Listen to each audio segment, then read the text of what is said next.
Hey everybody, Jim Ingersoll here. Welcome back to part 2 of Wholesaling Your Houses. And if you're following me on my podcast, it is great to see you again there as well. It's Real Estate Success Podcast. Thanks for all the feedback on part 1. We are giving away a free wholesale training kit course that is on both YouTube and on our podcast. And if you're on YouTube, you'll get to see my PowerPoint slides. And if you're on my podcast, I'm connecting with you via your earbuds right now only, right? Audio only. But I appreciate both of our great success investors in both communities, YouTube and iTunes. You guys rock. Also iHeartRadio, of course, and Google and everywhere else this goes.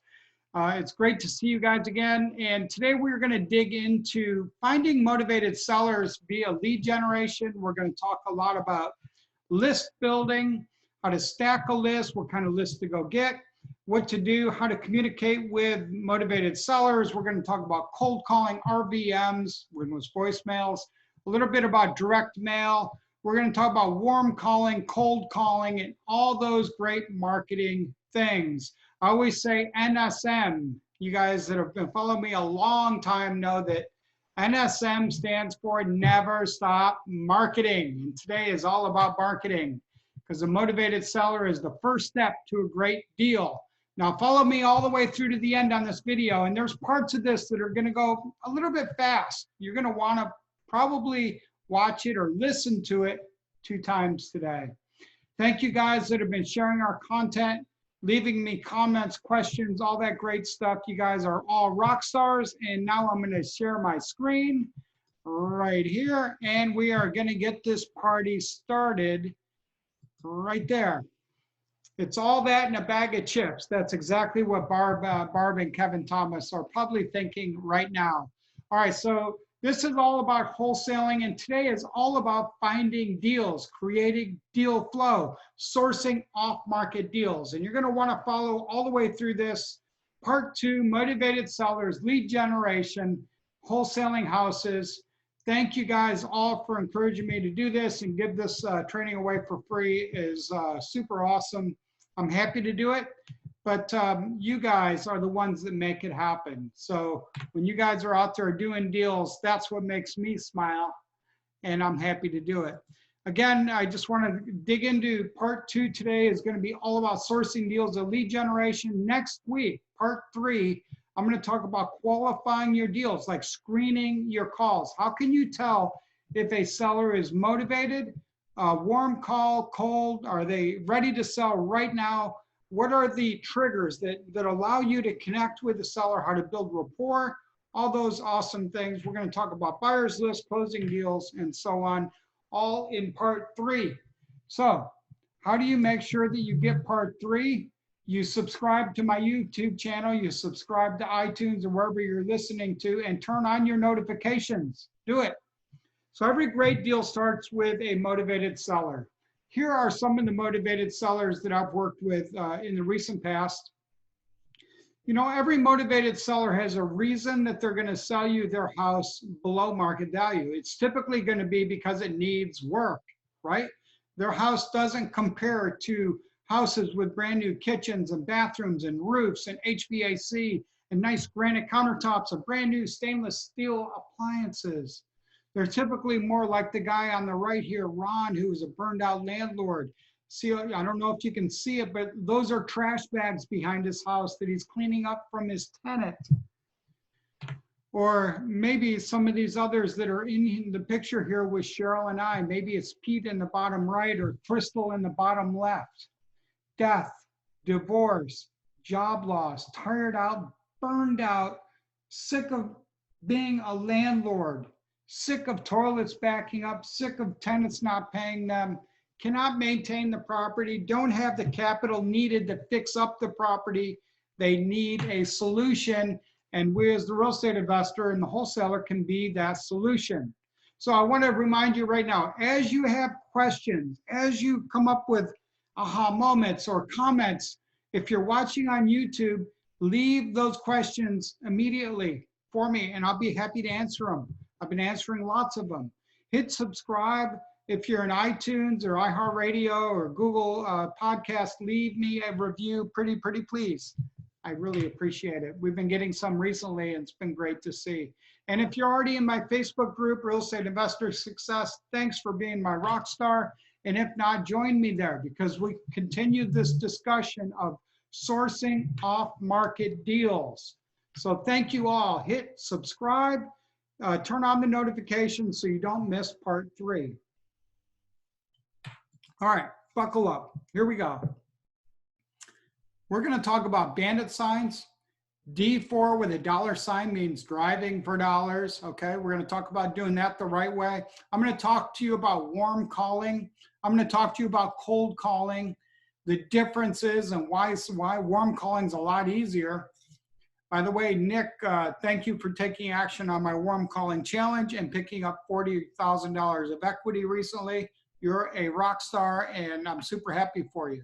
We're going to talk about for sale by owners, for rent by owners. We're going to dig into some ringless voicemails with a system I like called Voice Shot. We're going to talk about building out your referral network. We're going to talk about bird dogs. We're going to talk about direct mail and list building and stacking your list with absentee owners, high equity sellers, code violators, water shut off, tax delinquent, all that marketing stuff. Guys, you're going to want to take notes during this session. It's all about marketing. The cool thing is, if you're already doing some deals and you have some marketing budget available, this will allow you to maybe do some new things, increase your deal flow. And if you're brand new and you're like, oh, Jim, I don't have a penny to place into my marketing budget, well, there's some things in here that you can do as well, that you can find some deals without spending money, okay? So we got something for everybody. All right, first one, wholesale, wholesaling houses. Do bandit signs really work? I mean, what do you do? How do you get started with bandit signs to find a motivated seller? Where do you buy them? Where do you make them? How many do you really need? And what phone number should you put on them? And where do you put them so that you don't get code violations? I don't recommend just stapling them onto a telephone pole or placing them at the busiest intersection or near a Walmart in the parking lot and everywhere else I see them. They sort of, some investors put so many out there all over every street corner that they trash up our society, right? But there are some great places you can put them. And by the way, if you're thinking about where to get them, you can get them right here. Anybody belong to Amazon? Raise your hand. Did you know that you can just buy bandit signs on Amazon? So you can get them right here. Look at them all, guys. Look at this. You can get like 100 of them for $100 right here. 100 red 12 by 18 yard signs for $100. I would give you the challenge that if you go out there and you put out 100 signs with your phone number on them, or better yet, a Google Voice number or a call rail number, you will start to get some calls, and some percentage of them will be motivated sellers. Now, you could also just get a bandit sign like this one on Amazon. Oh no, it's blank. Well, blank is okay. Grab it like a great big marker and write on there, sell your house, put your phone number, and say cash today, or whatever you want, something simple like that. And you can just put it right on there. And then you just got to buy these H-stakes. Look at this, here it is. They got the whole kit. The yellow chloroplast signs, the H-stakes, which allow you to go in the bottom of the sign, and the markers, all for $169, 100 of them. Take massive action. Order your signs, get the giant magic marker, and get it done. Now, where do you put these signs so you don't have problems with code violators? I'm glad you're thinking about that. Okay, let me go back here. So just put something like this. I buy houses, fast, easy, cash, any condition, blah, blah, blah, with your Google Voice number, call rail number, whatever. Now, where do you put them so you don't get in trouble with the code violation, please, right? Well, how about in the houses that you're going to find while you're doing driving for dollars? If you could put them in the yards of the houses with the really high grass, with the crappy looking roofs and a tarp over it, or boarded up windows, do you think that might be a good place? What's the worst thing that's going to happen to you? Will the seller of the house call you and say, why did you put an I buy houses sign in my yard? And you'll be like, sell me your house, right? And that's a good place, especially if you find a rundown vacant house on a busy street. That's a really good place. Infill lots also work pretty well.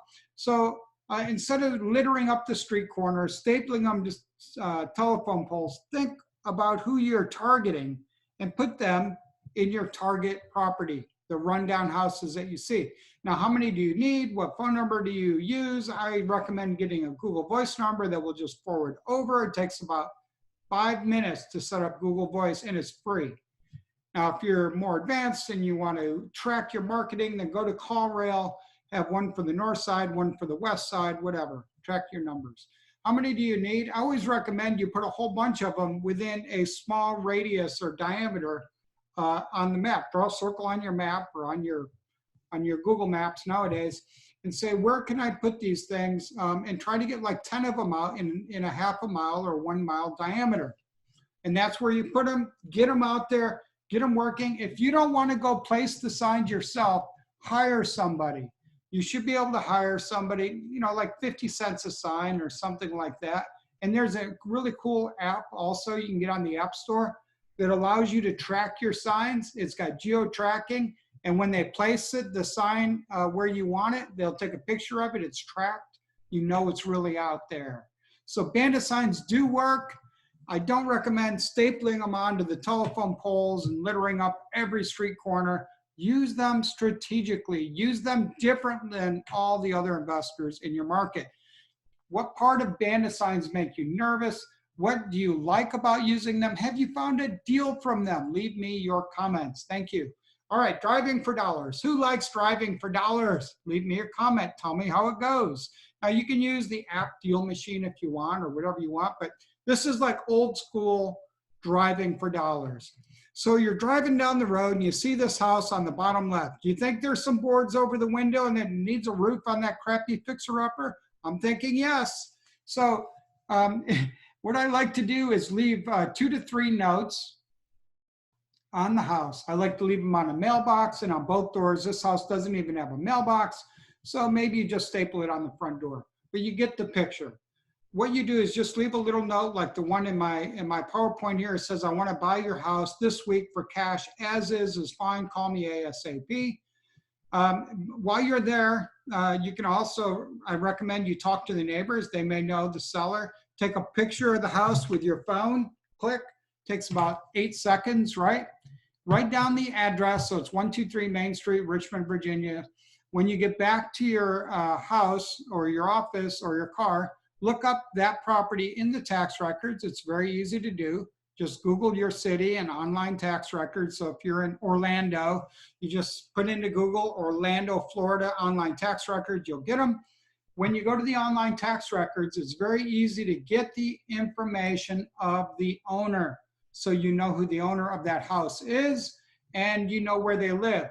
Now you got the picture on your phone. Take that picture, upload it into Word with a short letter similar to the one that's right here. I want to buy this house, and you have a picture of the house in the letter.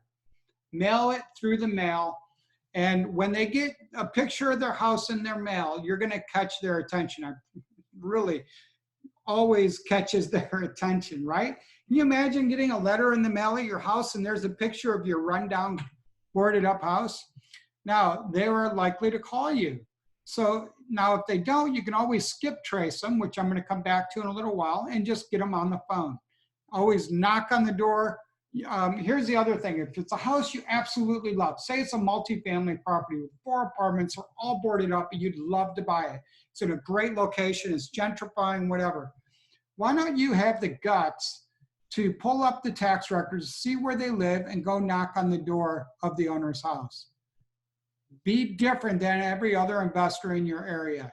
So you leave them 2 to 3 notes on the mailbox on both doors, take a picture, mail them a letter when you get back, skip trace, call them, knock on the door, and then before you leave the curb, drop the Bandit sign into the yard that says, I buy houses, and your phone number. Got it?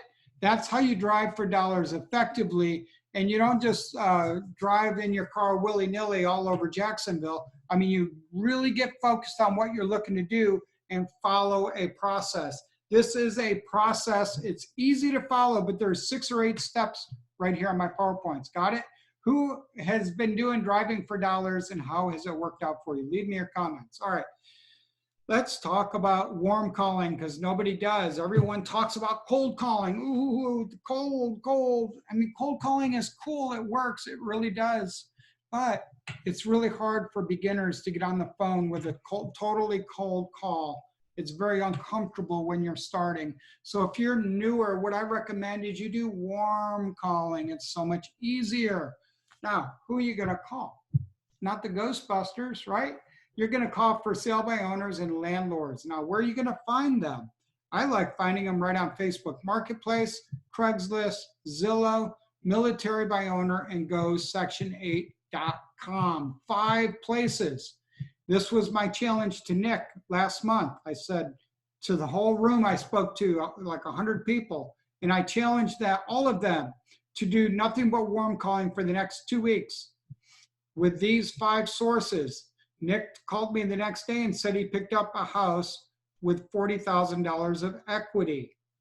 He took action. You've got to be willing to take action and call. So my challenge to you is warm call at least 10 people every single day until you get a deal. Where are you going to find them? Go to Craigslist for sale by owners, go to Zillow, look up the for sale by owners, go to Facebook Marketplace, look up the for sale by owners, go to militarybyowner.com. It's a source I like that nobody talks about. And go to GoSection8.com. Let me just show you one of these, which will be, I'll pick GoSection8.com. You guys enjoying this so far? Hope so. Sorry, it's pretty fast moving.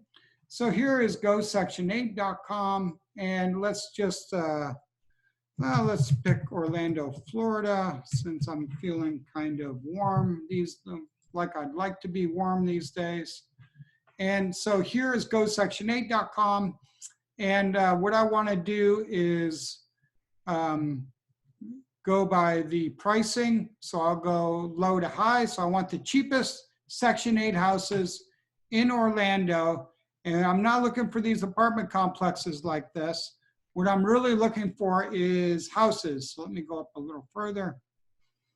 And what I will look for is one like this. See how that's uploaded from somebody's camera and not real good? So you just pick on that house, and let me show you how easy it is. Look at this. Here's the owner, Jocelyn Jackson.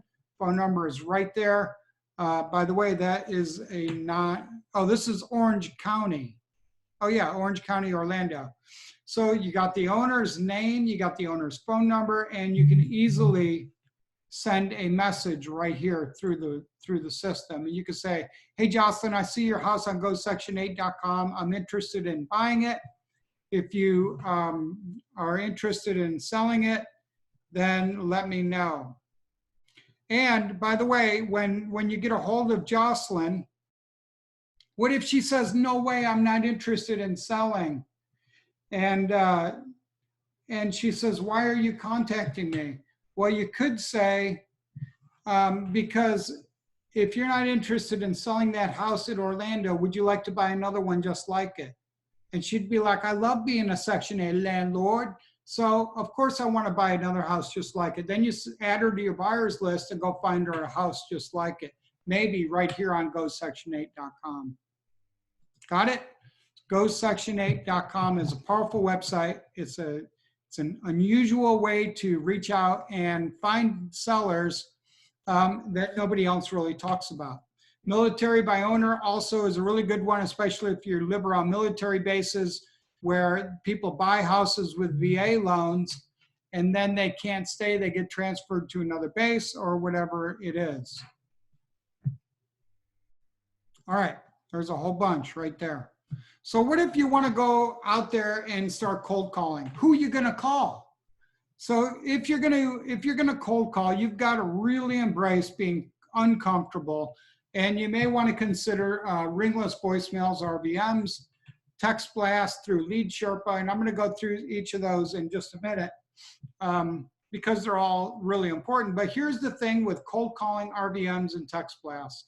All of them can be an invasion of people's rights, especially if they're on the do not call list. So I always encourage you to send your list through the do not call list. I don't want you guys getting fined by your city or by anyone else. So if you want to avoid fines entirely, don't take the risk of even doing cold calling. It's okay with me. I am not telling you to go out there and do RVMs, text blasts, and cold calling. I'm just going to show you how it works and how to do it in case you want to. But understand the risk. The risk is if you start cold calling, RVMing, and text blasting people that are on the do not call list, there is a chance you're going to get a fine, and that fine can be substantial. So I want to talk about listsource.com for a minute, targeting high equity absentee owners. I want to talk about code violators, water shutoff, and tax delinquent.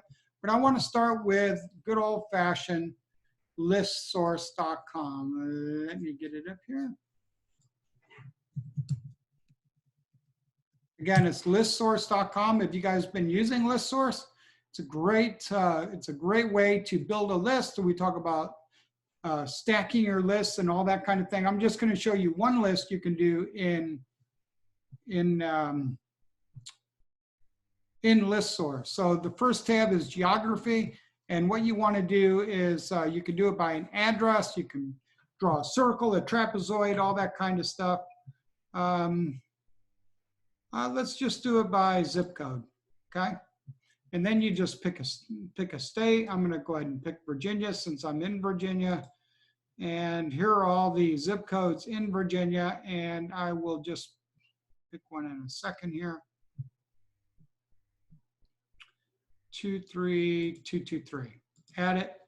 So there are 12,896 homes in this zip code in Virginia. Okay, that is a huge list. You don't want a list that big. You want to target all of your marketing like a laser beam. That is way too big of a list. Those are not motivated sellers. So what can you do to build a list that will be including motivated sellers? Well, the first one is on this options tab over here. See this? It's called owner occupied or absentee owned. So the first filter I would use is absentee owned. Ooh, it went from 12,000 to 3,000. That's pretty good. That's pretty good. I would also say no preference on corporate and no preference on trustee owned. So I've got about 6,000 properties there. Now, what can I do? Now you can come over to the property tab, click on equity. That's what I'm going to click on here. And I'm going to say I only want stuff with at least 60% equity. 60 to 100 actually is what I'm going to do. You can actually do negative equity. Imagine that. All right. So I went from 12,000 to 6,000 to 1,000 people that have property in that zip code with equity of at least 60%, 60%. Now, I would also recommend that if you really know what your buyers want, that you target that. So you probably want at least 2 bedrooms and maybe no more than 4 bedrooms. This makes sure that doing this simple step right here in ListSource takes out all the vacant land, okay? It's an important step. So we went from 1,000 to 786 properties right there. So this is an absentee owner list with high equity, 2 to 4 bedrooms. Now you can go through here and go through these tabs and pick out other stuff. It's fine. One of the ones I like to do is the last sale date. I like to do the last sale date because I only want houses that have been owned, say, at least 10 years. So that's another way to take that 786 that I'm at and maybe get it down to like 350. And I would try to narrow down that list. You don't want like a giant list here. You want a focused list here. Got it? That's how you use listsource.com. Was that helpful to you guys? Leave me a comment. All right. Code violation. I also recommend you go to your city permit office and request the code violator list. Now, they're going to push back and say, well, that list isn't available. Some localities, municipalities have a list they'll actually give you. Others are going to say it's not available. Some are going to say we can get it for you, but we need to know what kind of list you want, what dates, what zip codes, and they're going to charge you for the copies. Others are going to say, no, we just don't do that here. And you need to quote the Freedom of Information Act. Tell the clerk that you want to exercise your right to access the Freedom of Information Act. Then they'll come back to you with a simple piece of paper, you'll fill it out, and you'll eventually get that list. Now, if they say, no, we don't do that, ask for a supervisor. If they say, no, we don't do that, then go back and ask for it again in 2 days. And if they say, no, go back and ask for it again in 3 days, in 5 days, and keep going until you get the list that you want, because it's a powerful list.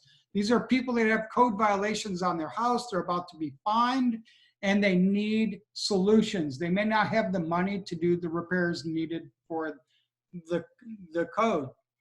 Water shutoff, tax delinquent, same thing. Get a friend, build a network of somebody who works in the Department of Public Utilities or the tax delinquent office who's going to help you out, or build them into your referral network. Then all you do is you go out there and you skip trace that list. The list we built in ListSource, the list that you just pulled for the code violators, the tax delinquent, the water shutoff, whatever it is, skip traces. Skip trace means you're going to take a name and an address and you're going to put it through skip tracing, and it'll come back with a series of phone numbers, okay? Now you can use TLO if you want, though TLO has contingencies in there saying you're not supposed to use that service for marketing. You can find somebody in Upwork to help you. You can go to REI Skip. There's a lot of different ways to go out and do the skip tracing.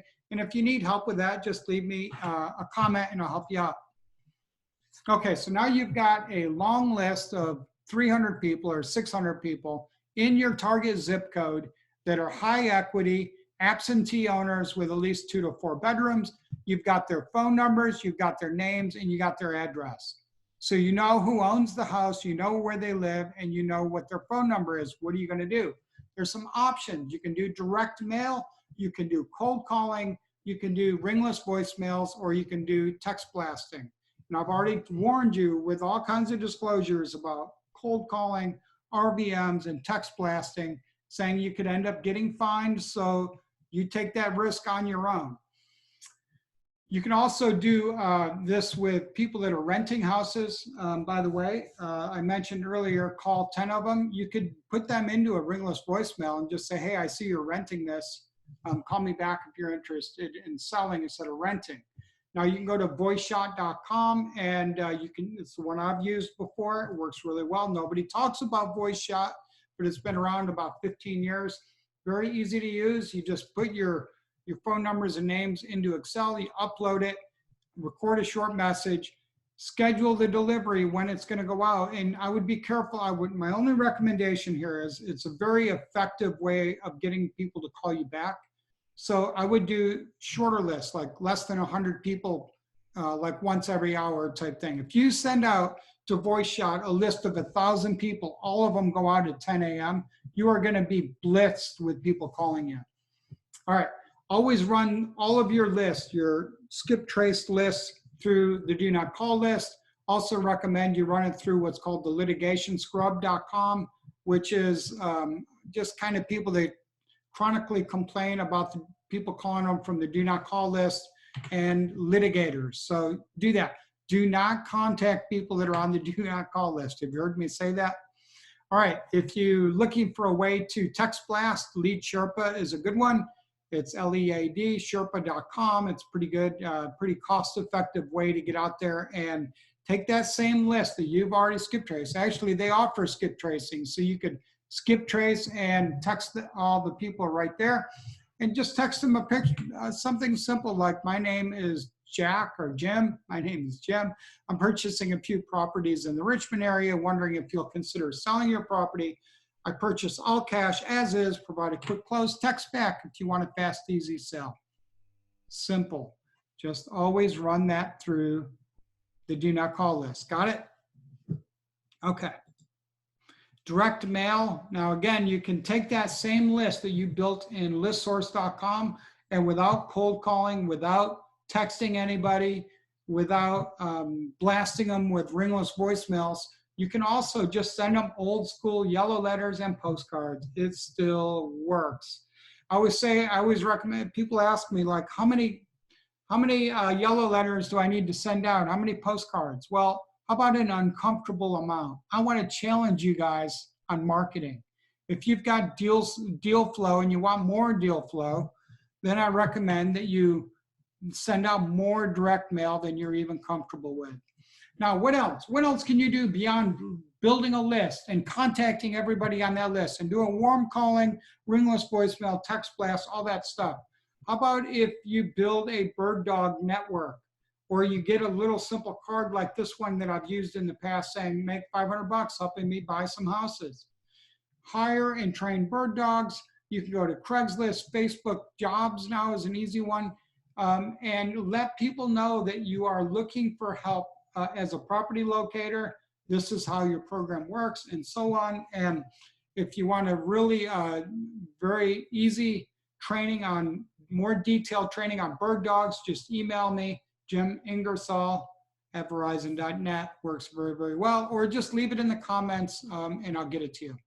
Tell your networks how they can help you.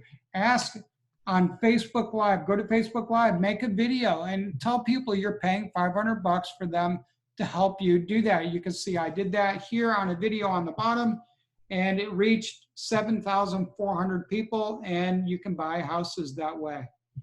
Okay? Here's the most important elements of your lead generation. Commitment. Are you gonna commit? You can't be a one and done, and you can't be a one-trick pony either. You've got to commit to your marketing plan. And then, like I said at the beginning, NSM, never stop marketing. Once you start, stick with it. It might hurt, it might not be effective at first, and you may turn it off right before you get that next deal. You've got to be consistent.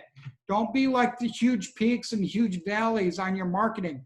Be consistent, be persistent, do it over and over again. Automate it with virtual assistants. Everything I just taught you guys could be done with a virtual assistant. And the best F word in real estate, you guys know, is follow up, right? Follow up, follow up. Who did you talk to last week? Who did you talk to 3 months ago? Who did you talk to 9 months ago? Follow up, follow up, follow up. Follow up with them till they tell you to stop calling them, okay? And who did you buy houses from last year, by the way? Go back to them. Thank them again for being willing to work with you last year. And maybe they know somebody they can refer you to this year. Always be following up. Make your plan, your personal plan. Be ready to take massive action. Customize it, write it down, track it, adjust it. Think it through, like what does a wholesale deal in your market look like? Where do your buyers in your buyers community want to buy?